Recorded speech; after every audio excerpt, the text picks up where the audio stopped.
Hey guys, have you been wondering how to build a budget kayak setup in Australia? Well, this is the video for you. I'll be going over what my kayak is, what gear I use, and how to stay safe on the water. Stay tuned.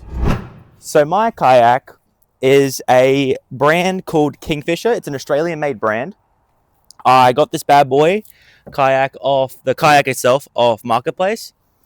I got it for about $400, but that's probably your best starting point if I'm being completely honest, is start on Marketplace. Browsing with suggestions like fishing kayak. If you have a bit of money to spend, definitely get a pedal kayak. Doesn't really matter though. This one is for the people that are on a bit of a budget and don't want to spend a ridiculous amount to set up. So it's a Kingfisher made by the brand Black Hawk Kayak. Sorry. It came with a paddle. It comes with a raised seat. I'll show you guys a closer up of that soon. So for the main aspects of the kayak, as I'll show you here now, you have your standard dry hatch. These don't come on all kayaks, by the way, so you gotta be on the lookout for these sort of ones.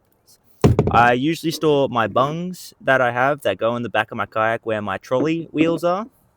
It's just a simple lock hatch. You can pick these up if you want to customize your kayak, or you're missing one off, BCF, Repco, all those shops and stuff like that. I then have this dry hatch at the front that usually on all kayaks will have this sort of thing. It comes with a little bag. Mine's a bit wet in there. It did rain recently, so we'll have to clean that out, but that's the reason I also don't use it, is because it does get wet.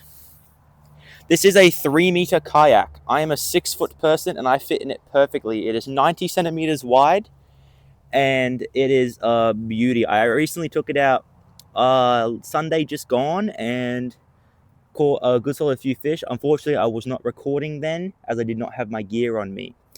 I have my paddle here. My paddle is a collapsible... Sorry, I dropped it down. My paddle is a collapsible paddle. It has a spring-loaded spring lock in the middle that I use to take it apart for easy storage. And I just keep it on the side of my kayak right here using this little loop. Most kayaks will come with this, by the way. And, you just keep it there and it usually just sits either like that, or you can just set it across your lap if you are still moving. Rotating to the back here, I'll get to the seat soon. I have just standard bungee cord. If this is broken on the kayak, it is easy to replace. Mine came with this, which I was really grateful for. I have plenty of storage in the back, but beware, this is a paddle kayak. Paddle kayaks will usually get wet a lot in the back from you paddling. So just be careful with that. These 2 holes is where you put your dolly wheels or your trolley wheels. As you can see, mine are sitting under here. This allows me to move my kayak freely around beaches, boat ramps, and all that without me dragging it and destroying the bottom. Now coming onto the seat, I'll get more into the final tips of gear later. Coming onto the seat, this is a sit-on kayak, so I have a sit-on seat. I am grateful. I managed to pick up this kayak, as you know, for about $400 AUD. This is an Australian budget guide with, so I'm not sitting in the water. It lifts up and has a little thing back here so that it's not going to go anywhere. It collapses down so it can be easily stored in cars and stuff like that. I don't own a ute, so I put it on top of my car. You might get a car reveal later in more videos. I usually store my lure box under here, which I can just get up a little bit, lift myself up a little bit, reach under and grab my lure box. There is also, this is a really cool feature that most kayaks will have, but some don't. Some of them have little rails along here that you can attach your camera gear to, sound mounts, sounders, rod holders, or just other accessories for your kayak. Usually people would use these rod holders in the back for light sticks, but I use them as rod holders as they were intended for. Okay, now getting into the kayak fishing industry or hobby isn't very difficult. In terms of gear, rods, and safety devices that I use, my main 2 rods that you'll see in future videos is my Daiwa Crossfire and Daiwa 6'6" graphite rod, and my Shimano Type N with the Daiwa Crossfire 6-foot graphite glass combo rod. My rod that I had first would be this Daiwa Crossfire 2500B, I think, with the Shock Daiwa rod. It is a full graphite rod that is a 2-piece. I got this for my birthday. It is about $70 from BCF. I don't think you can still get it anymore. If you can, I recommend it. I run 15-pound mono on it, and usually like keep the drag sort of medium heavy. It is a medium heavy rod. It's supposed to be a flick rod. I use it as a bait rod as I can feel everything, and it has the sturdiness to withstand stronger species, barramundi, jack, flathead, all that.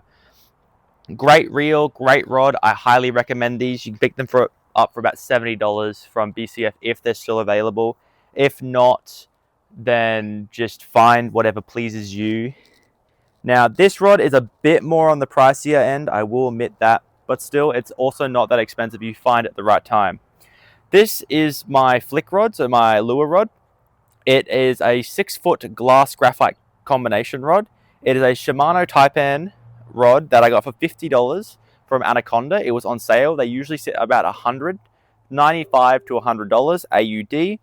And I got this Crossfire 2500 XT, which has 10-pound line on it with 10-pound braid with a 30-pound mono leader. The rod and reel itself is really balanced and really nice to hold in the hand. I'm a right-handed person, so I have it on the right hand. It is, again, a 2-piece because I have a small car and can't carry around 1-piece rods like all the pro fishermen can. It is super flexy, so that's what you get from the glass tip. Is a great rod, great reel. The reels usually sit about $70 to $80 full price. So the Crossfire Daiwas are a pretty budget-friendly reel. This entire combo cost me about $120 to $140. I can't exactly remember, but it's between there. Again, another great reel and rod. Great for flicking your plastics out on the beach, on the sandbanks, or it is a shorter rod, which makes it perfect for kayak fishing. Now, getting into safety aspects, again, I'm an estuary fisherman, so I do not go out in the ocean, but I still wear a life jacket. This life jacket is a tidal life jacket that you can get from BCF. They're still available. This is the adult one. If you become a member at BCF, again, I'm not sponsored by anyone in this video. I have bought these all out of my own pocket. So I hope you guys do support me, and maybe I'll get sponsors in the future, but this channel is just to educate you and share my hobby and interests about fishing and being in the outdoors. So this is a Tidal, back to the video. This is the Tidal's life jacket. It is double tube life jacket. Sits on you, just strap, you just chuck it on like this. Get your arm, wrap it around, have a bit of a play with it, sit it on you. Strap here, you just pull this out to loosen your buckle, click it in, tighten that, tuck it in there. Now, the best thing about this life jacket is it's Velcro the entire way around. In the left side, it has a oral mouth tube, which allows you to breathe and pump it up using your breath, so using your mouth. This side is the safety side. As you've noticed, there's a weird contraption in there. That is a CO2 canister that when you pull a little tab that comes out this hole in the bottom, it will immediately pop up the jacket in cases of emergency, like I fall off my kayak and I can't get back on. But if that fails, then you use the oral tube, but always use the oral tube first, as this is replaceable, but it costs a little bit of money to replace, as CO2 canisters, you require money. With your own air, you do not require money. Take it off, very simple, just unclip, flick off from the back, and boom, you've got yourself a life jacket. In terms of my other gear, I do have a net. It's just a little $15 Kmart net you can pick up for about 15 bucks. I won't show it as it's not fancy. I do recommend though, it's a pretty long bottom net, so just tie a knot in the bottom. And yeah, so that's probably about it. I'm not a very fancy fisherman. I don't carry a lot of stuff. I don't buy a lot of the expensive brands. I stay pretty budget, as I am still a teenager and I work casual, so I'm not a very big spender. These two rods are great. I will put a, pricing list, and not pricing list, a how much I spent on it all at the very end. And I hope you guys did find this video entertaining and educational at the same time. Again, this is for all my Aussies out there. I've seen a lot of videos that just have been about the Americans, but this one's for my Aussies. So I hope you all have a great time. I hope this finds the right audience, and I hope you learn something interesting and fulfilling from this video.